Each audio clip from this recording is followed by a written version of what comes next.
ஜப்பானில் மீண்டும் சக்தி வாய்ந்த நிலநடுக்கம்.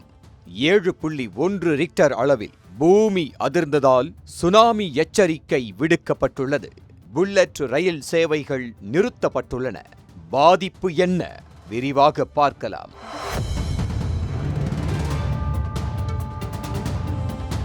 ஜப்பானின் தெற்கு கியூஷு தீவில் உள்ள குமமோட்டோ மாகாணத்தை மையமாக கொண்டு 7.1 ரிக்டர் அளவிலான சக்தி வாய்ந்த நிலநடுக்கம் ஏற்பட்டுள்ளது.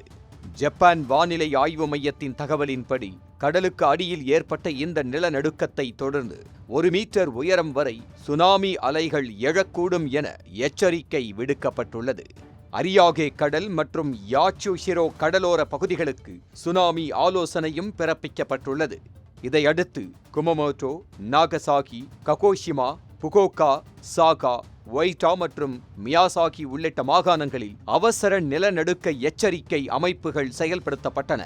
கடலோர பகுதிகளில் வசிக்கும் மக்கள் பாதுகாப்பான இடங்களுக்கு செல்லுமாறும் அதிகாரிகள் அறிவுறுத்தி உள்ளனர். நிலநடுக்கம் காரணமாக குமமோட்டோ மாகாணத்தில் சுமார் 45,600 வீடுகளுக்கு மின் விநியோகம் பாதிக்கப்பட்டுள்ளது. பாதுகாப்பு முன்னெச்சரிக்கையாக ஷின்கன்சன் புல்லட் ரயில் சேவை மற்றும் பல உள்ளூர் ரயில் சேவைகள் தற்காலிகமாக நிறுத்தப்பட்டு தண்டவாளங்கள் மற்றும் கட்டமைப்புகள் ஆய்வு செய்யப்பட்டு வருகின்றன. பாதிப்பு நிலவரத்தை மதிப்பிட ஜப்பான் பாதுகாப்புத்துறை விமானங்களையும் அனுப்பி உள்ளது.